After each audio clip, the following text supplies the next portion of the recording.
Welcome to the Good Old Football Podcast. We have made it. It is Super Bowl week.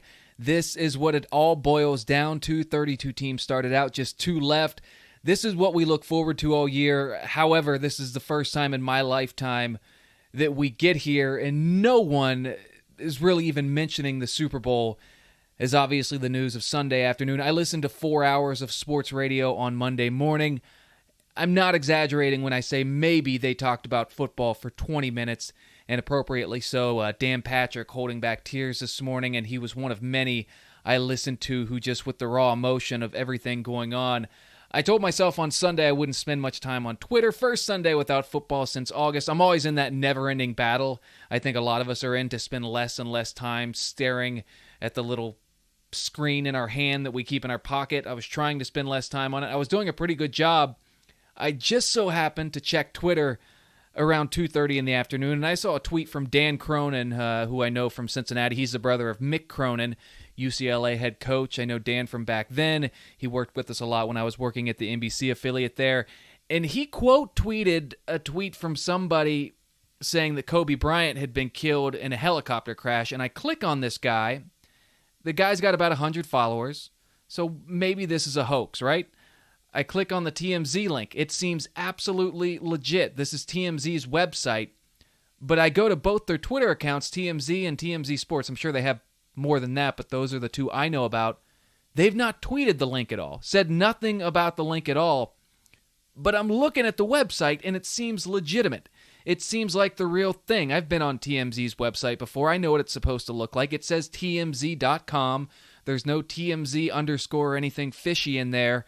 And within minutes, this news consumes the entire world, and we're left for about half an hour wondering whether or not it's legitimate. TMZ has reported some things in the past that turned out not to be true, and this is certainly one that we were hoping was one of those situations. We were hoping we would find out that they had been wrong again, but that simply was not the case. About 30 minutes later, Adrian Wojnarowski, who is the authority when it comes to NBA news, put it out there that he learned that Kobe Bryant was among those killed in a helicopter crash on Sunday morning in Los Angeles. And later, we learned that one of Kobe's 4 daughters was among the victims. 9 people total on that helicopter, including, the saddest part, we all mourn Kobe because we feel like we knew him in a way. But I mean, there are 3 teenage girls on there just getting to the fun part of their lives. And with all that going on, it's hard to give energy to the Super Bowl. I mean, tragedies happen every day, but when we can put a face and a voice to them, and it happens to be one of the most relentless guys on the planet, and if you're my age, one of the 2 guys in the NBA, maybe 3, that you looked at as being the guy, the face of the league. I'm a little too young for MJ. I was really just coming in to basketball when Kobe Bryant and Shaq were taking over in LA and winning those 3 titles. And it's not something that someone who is seemingly so bulletproof, you just don't expect to ever hit that news. So it hits us a little harder when it's someone like that. We feel like we know him, and to an extent we did.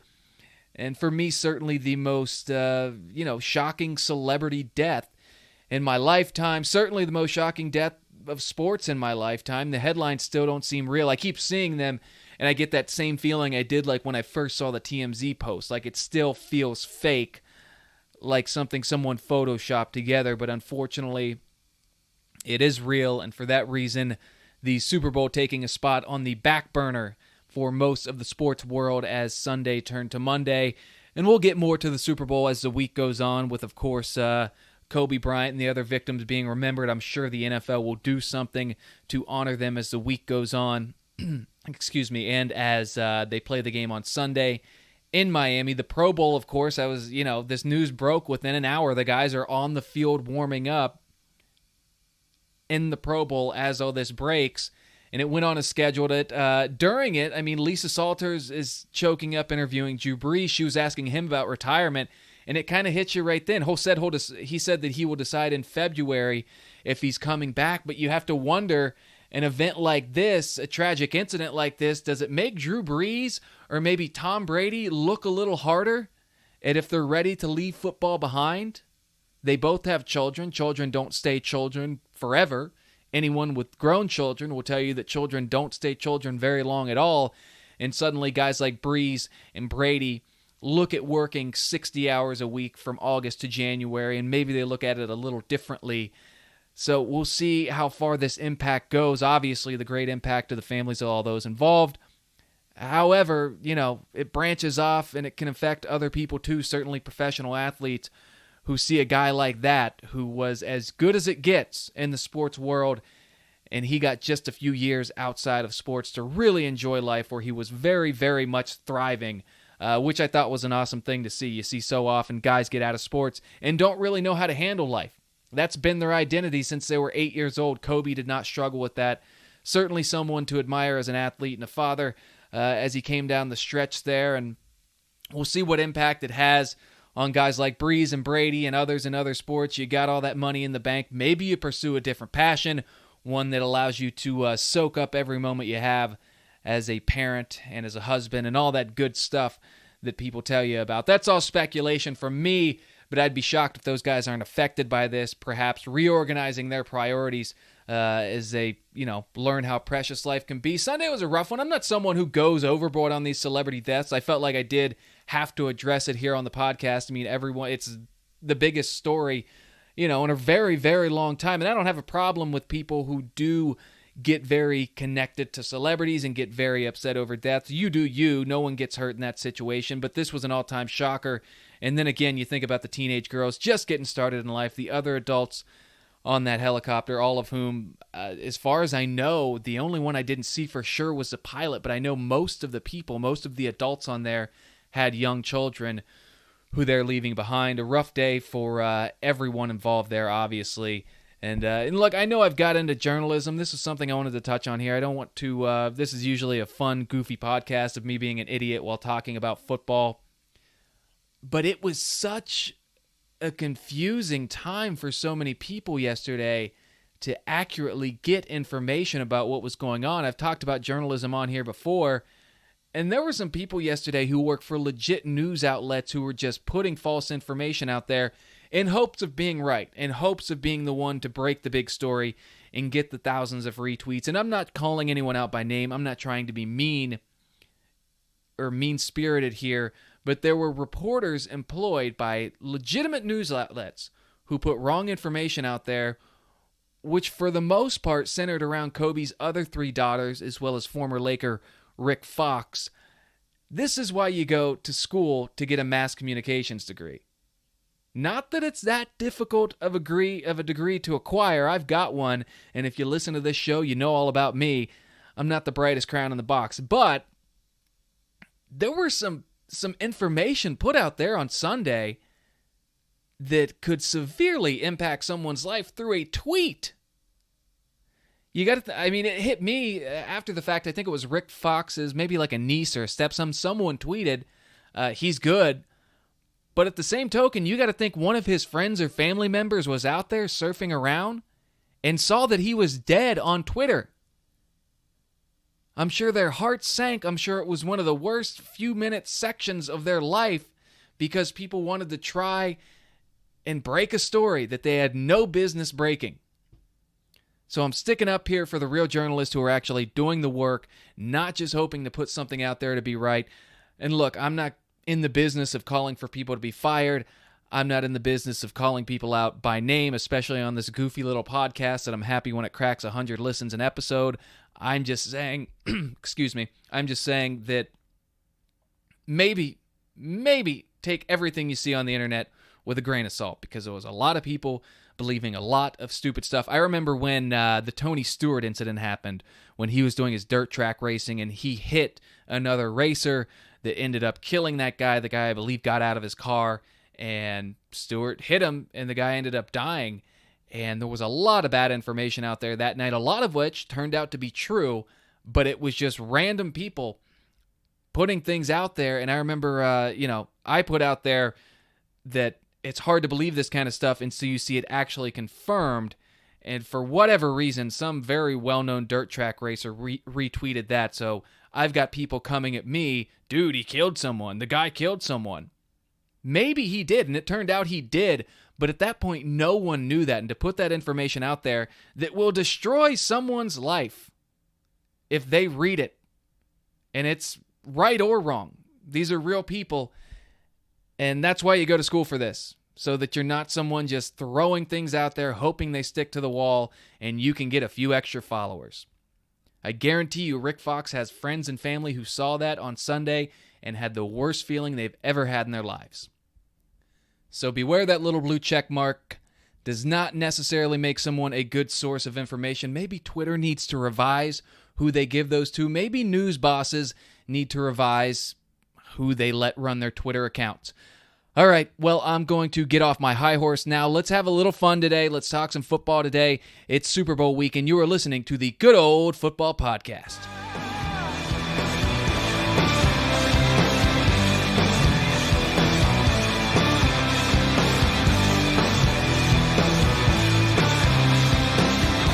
A champion will be crowned on Sunday. The Cleveland Browns have a new general manager. The NFL hands out its awards this weekend, not last weekend. If you want to hear who I gave my most valuable player to, my least valuable player to, all that good stuff, go check out last week's episode. I'm Matt Edwards. Thank you for joining me. That is Auto Magic singing us in here on the Good Old Football Podcast. Super Bowl 54, the Kansas City Chiefs, the San Francisco 49ers in Miami, Florida on Sunday night. To me, it looks weird, doesn't it? Seeing Chiefs in the Super Bowl, 49ers in the Super Bowl, we've seen before, but with a different AFC team. I think we're going to look back at this Super Bowl kind of marking a new era. It's just the second time since 2002 that either Brady, Manning, or Big Ben is not playing in the game. Of course, that first time came when old Joey Flacco made it. Peyton obviously won't be back in it. Brady and Big Ben maybe have 2 years left. They're certainly way on the back nine, heading toward that 18th hole. If Patrick Mahomes has a similar run to what we saw from Tom Brady, because Brady got there when he was 25, his first and last Super Bowl appearances had 17 years in between them. If we see the same thing from Patrick Mahomes, that would mean he's playing in a Super Bowl in 2036. Will the world still exist then? We'll find out. That is forever away. But that's the type of run Brady had. Certainly seems over now. I don't know that we want to see someone ever that dominant again, but it's not out of the question we see Patrick Mahomes playing in a few Super Bowls in the 2030s. And that's why I think this is the new era. Who's going to be that other guy in the AFC? I'm still not all the way sold on Lamar. I'm still not all the way sold on Deshaun Jackson. Obviously, this time a year ago, Baker Mayfield was supposed to be the guy who you really thought could make a run here over the next 10 years, and all of a sudden there are questions about him in Cleveland. So we'll see who it will be, who's going to be the guy who it looks like is probably going to play second fiddle to Patrick Mahomes. Right now, he is head and shoulders above everyone else, and I know Lamar Jackson won MVP, but no one is slinging it like one Patrick Mahomes is in Kansas City right now. And remember, last year he went to overtime against Brady and the Patriots. He just didn't get a chance to get the ball in overtime. Otherwise, we could be looking at him making it there for a second straight year. He doesn't have to worry about Tom Brady anymore. So there's a lot of guys in the AFC. You think about Sam Darnold, you think about Josh Allen, and who knows? There's going to be a guy none of us really know right now, or at least know well right now. Maybe it's Joe Burrow, who in 3 years we're like, this could be the guy. But right now there's one guy who you can absolutely put in ink is going to be a force to deal with, and that's Patrick Mahomes in the AFC. I've had a lot of people ask me this week, last week I should say, who I think's going to win. A lot of people, thank you for listening, because a lot of people will ask me about the podcast and then ask questions that I've answered on the podcast. And they'll be like, I know you probably talk about this on your podcast, so it's kind of annoying. And I'm like, no, it's fine, but it is annoying. So thanks to those who listen. I don't want to have conversations with real humans. I want to do this through a microphone. I think the Super Bowl will come down to this. The 49ers are going to get pressure on Patrick Mahomes. What happens at that point? Does Mahomes make the play, or does he make mistakes? I think one is going to outweigh the other, and I think that will largely dictate what happens in this game.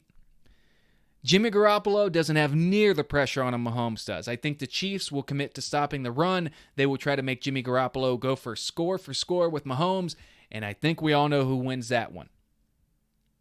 When Mahomes has Nick Bosa in his face, though, does he escape, throw a bomb to Travis Kelce, or does he struggle to find someone open, get sacked, or worse, create a turnover? To me, that's what it comes down to. I'm very conflicted. I can't ever remember being this conflicted on who I think wins a game. I think Vegas feels the same way. That's why it's a 1-point spread. I'm still a firm believer in defense wins championships. We saw that last year, didn't we? 13-3 in the most recent Super Bowl against the high-flying Rams, future of the NFL offense. Bill Belichick wagged his finger at that one. I still think defense wins championships. I think the run game opens up the pass game. I think those two things favor the 49ers. I've never struggled this much. Not that I've always been right, because no matter who you pick, if you're in a game like this where both teams are just very, very good teams, no matter who you pick, if you're right, you got a little lucky. If you're wrong, you got a little unlucky. For the most part. You have some that stick out, like that Seahawks 43-8 beatdown of the Denver Broncos back in 2013 or 14, right around in that area. But for the most part, these games come down to 8, 10, maybe 12 plays. This game will be no different.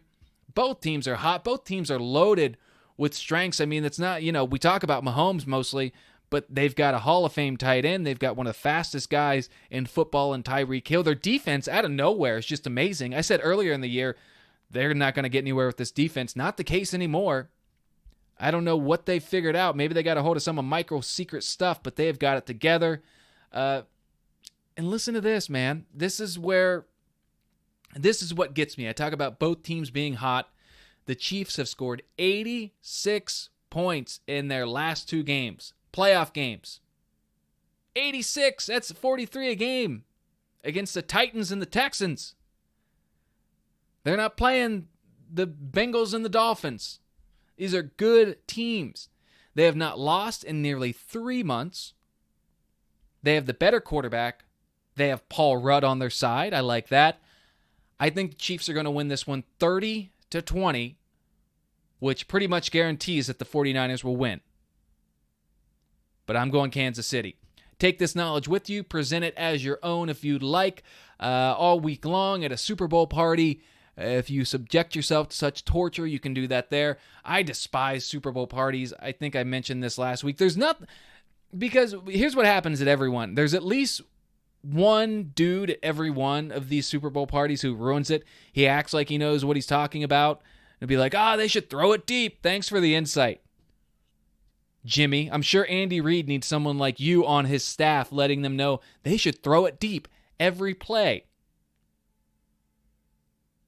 Go get another plate of chicken wings and shut up. There are 3 types of dudes at every Super Bowl party. There's that dude right there. He's the guy who knows nothing about football, but will pretend he does. And a lot of times he's the one throwing the party and then feels obligated. He's probably got some self-esteem issues, right? If he's a real inconsiderate fella, he'll claim to be a fan of one of the teams playing, like he caught a Chiefs game on Sunday night earlier this year, and he's been a fan ever since. You run into those guys sometimes who just say, you know what, I like Travis Kelce. He went to my college. He goes to B-Dubs on Sunday and watch him. Loves the Chiefs. Doesn't know who Derek Thomas is. Never heard of Marty Schottenheimer. But boy, does he love Travis Kelce and Patrick Mahomes. This is a guy, he'll see he has no idea what he's talking about. He'll see an end-around play go for 27 yards and 2 plays later be like, they need to run that end-around again. Stick with what works. This guy is the main reason I don't go to Super Bowl parties or go watch football games with people I don't really know in general. I've devoted too much of my life to football to watch the biggest game of the year with some guy named Kyle who, has never heard of Troy Aikman outside of being in the broadcast booth. There's 3 guys. So there's that guy. There's the guy who likes football so much that he hates being at the party. This is me. You try to talk to this guy. He gives you a short answer, glares at you, letting you know that he wants to headbutt you. At some point in the night, you find him in another room where no one else is, watching the game alone on his phone. He cannot enjoy this game with all of you around. You never invite this guy to the party again, which is why I probably haven't been invited to a Super Bowl party in a long time. I'm that guy. I like being that guy. I don't go to your party. If that guy goes to your party, that's a you problem. 3rd guy, and this is probably the worst guy. This guy's actually worse than the first guy I mentioned. 3rd guy is the worst guy. He is the guy who is more about the party than the Super Bowl. He wants to play drinking games during the game. He wants to turn up the music and turn off the volume. I hate this guy. I don't use the word hate lightly. I don't know if I hate him. I'm not a very much of a hater, but I really don't like him. He binge drinks on Thursday, Friday, Saturday, and that's not enough. Let's play some Flip Cup. I almost called it a name that didn't even make sense. Who cares if the game is tied in the fourth quarter and there's 6 minutes left? I got to polish off these Bud Lights. This guy is just go to a bar if you want to do this. I'm not against having a few beers, but I'm not trying to play kings when I got Patrick Mahomes in the Super Bowl. Tries to play right on the coffee table, blocking someone's view, wants to turn on some music. I don't know who's cool. Post Malone. I want to hear the new Post song. Turn off Joe Buck. Hate that guy. You've got an entire season to play these games, Joey. Let's watch the Super Bowl at the Super Bowl party. I should note here, I have not been to a Super Bowl party since college. So maybe all these things aren't true anymore once you get to be a certain age. But either way, I don't want to chance it. I don't do Super Bowl parties. I will watch alone, or with people who, whatever. If the Bengals were in the Super Bowl, or even when they make the wild card every now and again before wetting themselves, no one is allowed into my life for like 48 hours before and 48 hours after. It's me and my dad watching the game, maybe some other members of my family who understand how serious I take it. Other than that, the outside world does not exist in those particular moments. It's just the way I am. I'm not hurting anyone. Shakira is doing the Super Bowl halftime show. Nothing against her, but, was no one newer? I don't think she's done anything in a long time. I looked her up. I thought there was a reason she was doing it. Nope, just Shakira. Maybe I'm missing something. I get it, like she was big in the early 2000s, but if you're going to go that route, I don't know, isn't Christina available? I know Britney's a big get. I'd love to see, to me, Bruno Mars is always the guy. No one does it like him. Lizzo this year would have been great. She's a real hot, happening young artist right now. That would have been cool. I just don't get the Shakira thing. Was Ricky Martin not available? Is no one newer coming up that wants to do these? Everyone's against the NFL now.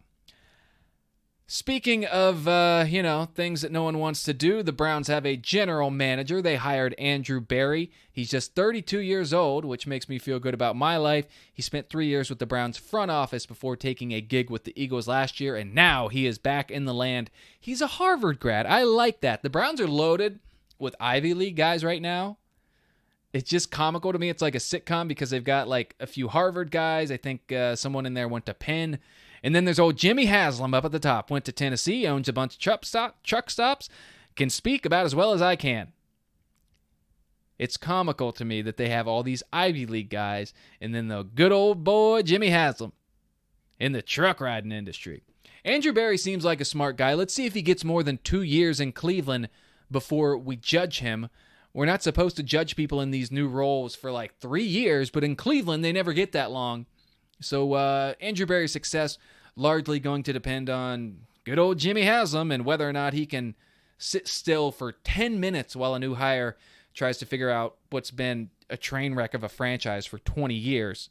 I wonder why, James. We'll have to decide if the team is going to keep one Kareem Hunt.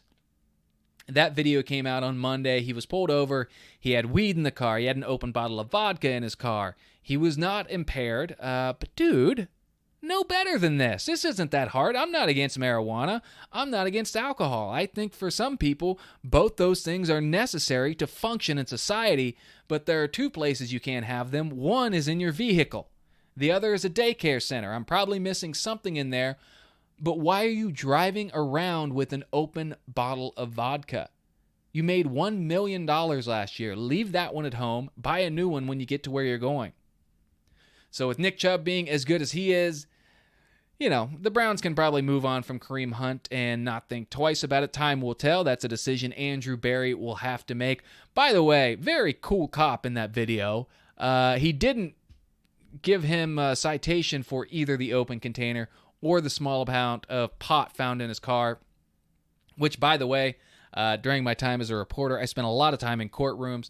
The judge always drops those small weed charges. If it's a small amount, in my experience anyway, in Columbus, Ohio, they would always throw out the weed, not literally, but the charge of the weed.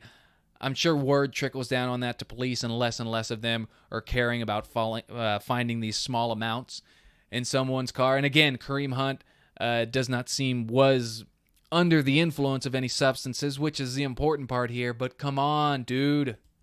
Why are you speeding with weed and an open bottle of booze in your car?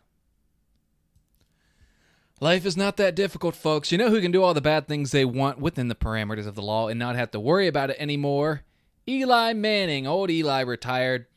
I've been going through this. One of the most complicated careers, maybe the most complicated in the history of the NFL. Obviously, he's got the 2 Super Bowl titles, 2 Super Bowl MVPs, but outside of that, 0-4 in the playoffs, made the playoffs 6 times. Twice he went 4-0, won 2 Super Bowls. The other 4 times, 1 game and done. He either won it all or won nothing at all. The second thing to look at outside of the postseason, and you can, if you want the full numbers on this, go to my Twitter @MattEdwards. I tweeted this on Monday afternoon. In the regular season, I took Andy Dalton, who I find is the epitome. As I've said, he's one of the top 17 quarterbacks in the NFL, which makes him, average by NFL starter standards. Average does not make the Hall of Fame. Andy's been in the league 9 years. I took his first 9 years. I took Eli's first 9 years. The numbers are nearly identical. I mean, freakishly close. Again, you can go to my Twitter account @MattEdwards and check it out there. Here's the big difference. In the first 9 years, Eli had 26 more interceptions than Andy Dalton, while being sacked 65 times fewer than Andy Dalton. It's average, man. Average. I'm not saying he shouldn't have been an NFL starter, but does 2 hot months make you a Super Bowl or a Hall of Famer? And he was very good in both Super Bowls, but up until 2018, here's my final stat, and this one for me, because the argument is he's had 2 legendary postseason runs, and that's absolutely true. Does that make you a Hall of Famer? Up for debate. But here's the one where I was like, you know what? How much of those Super Bowl wins should he really get credit for? I know he's the MVP, but the quarterback's pretty much a shoo-in for MVP unless someone is outstanding. But listen to this. Up until 2018, up until that most recent Super Bowl where Tom Brady played the Rams and they won 13-3, up until then, only twice was Tom Brady held under 20 points in the Super Bowl. Both times came at the hands of the New York Football Giants. Twice in his first 7 Super Bowls, Tom Brady was held under 20 points. Both times, Eli's defense. Did Eli have anything to do with keeping Tom Brady out of the end zone? Ask yourself that. Eli was excellent for 2 postseasons, but take that information I gave you, pretend his last name isn't Manning, and ask yourself if he should be in Canton, Ohio. I like Eli. Good guy. Funny guy. I like him a lot. But being a good guy has nothing to do with your Hall of Fame candidacy. Ask O.J. Simpson. Eli will have his number retired in New York, as he should. Celebrate him here. He's the face of the franchise. Why you want 2 Lombardi trophies and a great face of the franchise as that. But to me, you can't put Montana, Elway, Unitas, and Peyton Manning in one room and go, yeah, Eli Manning belongs in there. He just doesn't. He had 2 really hot months. 2 January into February streaks that were as good as we've seen. And if his last name isn't, I don't see it.